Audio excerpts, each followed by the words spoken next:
En cuanto al SAF obstétrico, por recordar, SAF trombótico y SAF obstétrico. El SAF trombótico tiene que ver mucho con los eventos de trombosis, la formación de trombos en el paciente.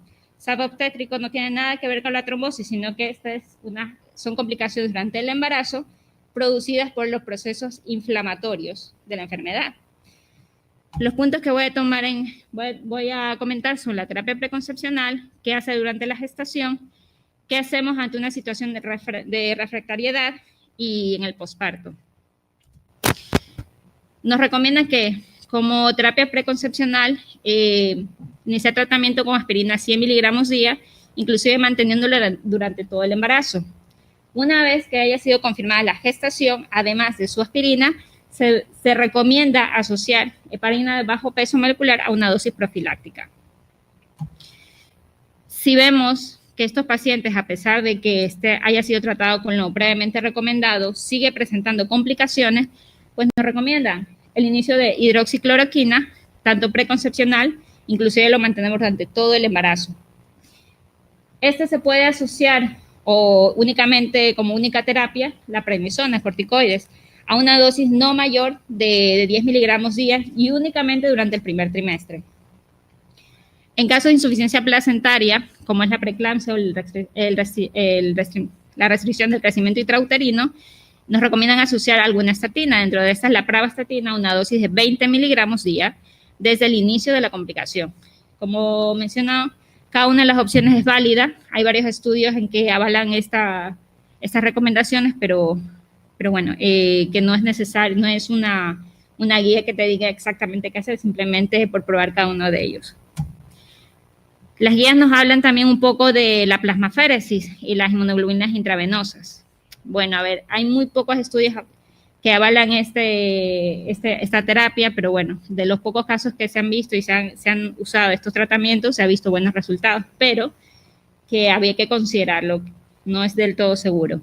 La plasmaféresis, con el afán de eliminar el exceso de anticuerpos antifosfolípidos circulantes en el organismo, y bueno, las monoglobulinas, tampoco por mencionar un poco, porque tampoco tenemos ni la dosis ni la frecuencia adecuada para esta patología. En caso de un SAF trombótico, en el posparto, pues a esto me refiero en el caso de que pacientes que hayan tenido algún SAF obstétrico, es decir, complicaciones durante su embarazo, pero previamente haya estado anticoagulada debido a un SAF trombótico. Únicamente se mantiene su anticoagulación, se trata de reintroducir el antivitamina K posparto inmediato. Claro. Y en cuanto al SAF obstétrico, pues la heparina de bajo peso molecular se recomienda a una dosis profiláctica durante 6 semanas. Y ya se valorará si la paciente llega a presentar algún evento trombótico, pues pasaría a ser un SAF trombótico y ya se iniciará la anticoagulación. Bueno, a continuación voy a comentar un artículo que nos ha parecido interesante, que es de la Sociedad Internacional de Trombosis y Hemostasia, en el cual hablan de un tema un poco conflictivo, que es el uso de los anticuerpos orales directos en el SAF trombótico, ya que no hay evidencia suficiente de la eficacia de estos fármacos en estos pacientes, ya que, como sabemos, tienen un riesgo trombótico demasiado alto. No es lo mismo que un SAF trombótico que una FA que tiene un riesgo trombótico mucho más leve. Entonces, las recomendaciones que nos dan son las siguientes. La primera, en pacientes de alto riesgo se recomienda primero la antivitamina K que en lugar de los ACO. No debería usarse los ACO en una trombosis recurrente. ¿Por qué? Porque un paciente, si está adecuadamente anticoagulado con la antivitamina K, que es un fármaco para la cual está totalmente aprobada y hay evidencia científica de esta, no creo que un fármaco que es nuevo, del cual no está totalmente estudiado, nos vaya a mejorar la respuesta. No se recomienda los SACO en pacientes con poca adherencia en antivitamina K. ¿A qué me refiero a esto? Yo prefiero que reeducar a mi paciente que debe tomar su fármaco para el cual está indicado antes que iniciar con los ACO. En pacientes con perfil no riesgo alto en tratamiento con ACO es apropiado consensuar con el paciente la continuación de es decir, si el paciente ya está, paciente con SAF trombótico que está en terapia con los ACO, hay que explicarle de cuál es el riesgo al cual está expuesto, de la poca evidencia que tenemos, la poca evidencia de la poca eficacia de que hay estos fármacos ante el SAF trombótico. Y si a pesar de esta explicación el paciente asume su riesgo y él decide que quiere continuar con el tratamiento, pues continuar con pero llevar un control un poco más estrecho. Y finalmente, en caso de alergias e intolerancia ante la vitamina K o difícil control del INR, sí que se podría llegar a considerar el inicio de los SACO. Bien, ahora, ¿por qué los SACO podrían ser insuficientes para la prevención de trombosis en SAF?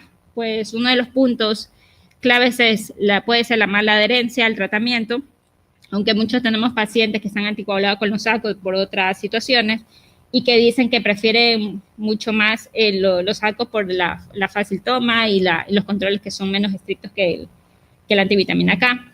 Pero con el tiempo se ha visto que alrededor de un 20% de los pacientes llegan a dejar la medicación. Dosis insuficiente, todavía no estaba comprobado que la dosis estipulada de los SACO sea suficiente para este tipo de patología. También refieren que posiblemente sea insuficiente debido a que actúa solo sobre un factor de coagulación, que es el factor 10, a lo contrario que pasa con la antivitamina K, que abarca un poco más de factores de coagulación. Y finalmente, nos hablan un poco en pacientes jóvenes de que posiblemente la concentración circulante sea subóptima, ya que como tienen un filtrado glomerular un poco más rápido, pues van a eliminar de forma más rápida el medicamento. Finalmente, sobre el SAF catastrófico, voy a hablar un poco solo sobre ya que este es un tema un poco más prolongado, pero bueno. Si recordamos, esta es la afectación de 3 o más órganos con trombosis, al menos uno con microtrombos en 7 días en pacientes con anticuerpos antifosfolípidos positivos. La prevalencia es apenas de menos de un 1% en los casos de SAF. La mortalidad es demasiado alta, es en torno al 63%. En el momento de diagnosticar este paciente esta patología, es importante tener en cuenta el diagnóstico diferencial. Dentro de estas patologías podemos tener en cuenta las anemias hemolíticas, la microangiopatía trombótica como la PTT, la eclampsia, la preeclampsia, el HELP, y dentro de los factores precipitantes que se ha visto asociado a esta entidad, tenemos las infecciones en un torno al 47%, cáncer, cirugía, anticoagulación subterapéutica y anticonceptivos orales. La terapia que nos recomiendan las guías en esta situación es la triple terapia, que consiste en heparina no fraccionada, en corticoides a dosis altas y la plasmaferesis asociada o no a las inmunoglobulinas intravenosas. Hay un registro en que nos indican el resultado de esta triple terapia y nos dicen que se ha reducido la mortalidad alrededor de un 47%. Y bueno, por comentar que muchos de estos pacientes no suelen responder adecuadamente al tratamiento y que podíamos plantearnos el uso de inmunoterapia, como es con el rituximab e inclusive con el eculizumab. Bueno, llegamos a la parte de los aspectos prácticos del manejo de la anticoagulación. Esto es de interés porque es el manejo de la anticoagulación del día a día en estos pacientes. El primer punto que me parece interesante de tocar es sobre la discrepancia que hay entre el INR capilar y el INR venoso. Obviamente me refiero a pacientes que están anticoagulados con la antivitamina K, porque sabemos que el control debería hacerse con su INR y por lo general lo hacemos capilar con una maquinita, por lo general suele ser el Coagucheck, que lo hacen tranquilamente en su centro de salud o inclusive en el hospital. Lo menciono porque ha habido varios casos en que no hay una correlación adecuada. Dentro de esto, el primer artículo que menciona en la parte de arriba nos indica que en efecto el INR capilar puede estar alterado por la presencia de un anticoagulante lúpico, que el reactivo, que son las tromboplastinas que usa la máquina, posiblemente sean muy sensibles al anticoagulante lúpico y por ende va a alterarlo. Y bueno, y que en realidad como conclusión que depende un poco más del analizador de la máquina que estamos usando. En el estudio, el artículo de abajo, en cambio, es un estudio en que se comparó resultados tanto el INR capilar como el INR laboratorio con la actividad del factor 10. Se tomaron 31 casos y 30 controles, en el que obtuvieron 7 casos con INR superior al real, uno de ellos tenía una triple positividad, y como conclusión, al igual que el artículo anterior, que posiblemente las diferencias pueden deberse al reactivo que está usando la máquina.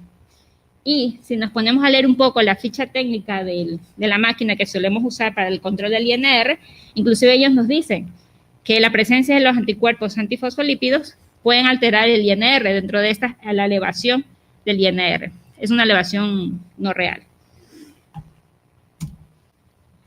Este es un caso práctico corto que traigo aquí para que sea un poco más dinámico, para que me entienda un poco la idea de por qué cuál es el problema de la discrepancia del INR tanto capilar como venoso. Este es un hombre de 73 años con factores de riesgo cardiovascular, hipertenso, dislipidémico, con intolerancia glucídica, que en el contexto de un ictus isquémico subagudo se realiza, no en la fase aguda, muy importante, después cuando el paciente se estabilizó, se realiza un estudio de anticuerpos antifosfolípidos en que se obtiene un resultado de una triple positividad.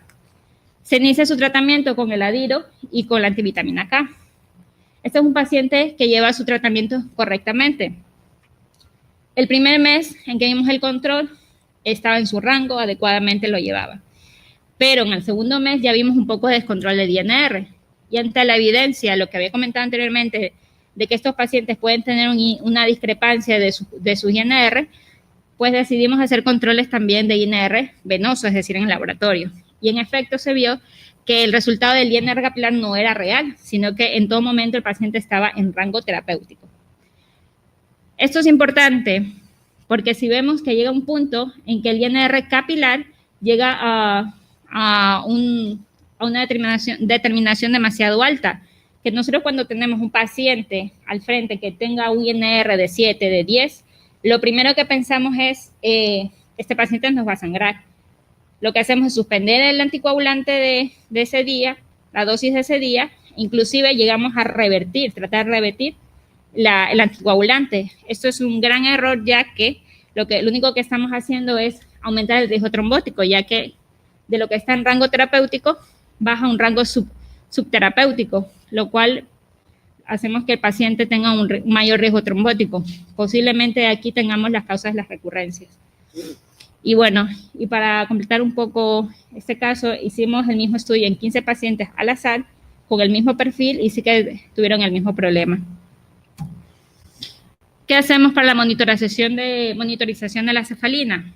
Pues bien, estos pacientes en algún punto de su vida, que están anticoagulados me refiero, vayan a necesitar heparina no fraccionada. Como sabemos, para los controles de terapia con heparina no fraccionada deben ser por medio de la cefalina.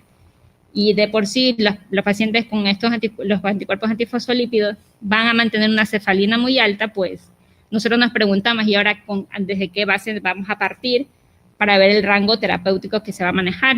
Entonces, lo que nos recomiendan es controles con el anti-10A, es más preciso, usar un reactivo poco sensible al anticoagulante lúpico, esto ya es un poco más de laboratorio, y bueno, tratar de tomar una cefalina base, es decir, valorar las analíticas previas en la cual no tenía alguna heparina en su cuerpo, simplemente con la antivitamina K, y basarnos desde ahí para aumentar 1 o 2 veces la anticoagulación. Es un poco más de práctica lo que menciono. Y finalmente, ¿que los anticuerpos antifosfolípidos pueden afectar los factores de coagulación? Sí. Dentro de este puede producir un déficit no real del factor 9 y 11.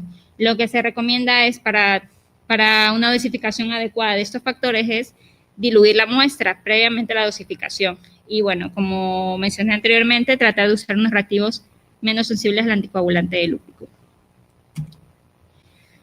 Finalmente, un tema que nos interesa a todos, muy reciente, que es el COVID-19. Como sabemos, los pacientes con el COVID-19 presentan un estado de hipercoagulabilidad, el cual nos va a influir de forma muy negativa a la evolución clínica del paciente. Cuando comenzó la pandemia, se llegó a pensar que posiblemente las causas de este estado de hipercoagulabilidad tenga que ver mucho estos anticuerpos antifosfolípidos. Mucha gente lo pensó y comenzó a solicitar estos estudios. Pero ojo, muy importante, los estudios se realizaron durante la fase aguda de la infección del COVID. Obviamente, como les he mencionado, que nunca es recomendable realizar en fase aguda alguna enfermedad porque el resultado no va a ser creíble. Muchos de ellos salieron positivos, pero se vieron que no era una positividad real. De los pacientes que sobrevivieron, lamentablemente, se repitieron los estudios y se vio que eran negativos. Es decir, había sido una positividad transitoria. Inclusive algunos podían desarrollar un SAF-like, es decir, una simulación de un síndrome antifosfolípido. Hay muy poca evidencia en el momento, como sabemos, la pandemia ha comenzado hace unos pocos meses. Falta mucho para continuar con los estudios, a ver por ver si estos anticuerpos tengan algo que ver con la fisiopatología del COVID-19. Así que es muy prematuro para concluirlo. Y bueno, y finalmente voy a mencionar 5 puntos que me han parecido interesantes para cada uno. Primero es los pacientes que tengan anticuerpos antifosfolípidos positivos sin ninguna clínica asociada al SAF, es decir, ningún evento trombótico asociado, no es indicación de anticoagulación. Segundo, valorar al paciente en un conjunto, como valorar el factor de riesgo cardiovascular, la enfermedad de base, cualquier factor que vaya a aumentar el riesgo trombótico y pueda ser manejado. Realizar adecuada historia clínica en embarazadas nos guiará en el tipo de tromboprofilaxis a aplicar. Recordar siempre que van a existir alternativas en caso de recidiva. Y finalmente, valorar con cautela los controles de INR en pacientes con SAF, con todo lo mencionado anteriormente. Gracias.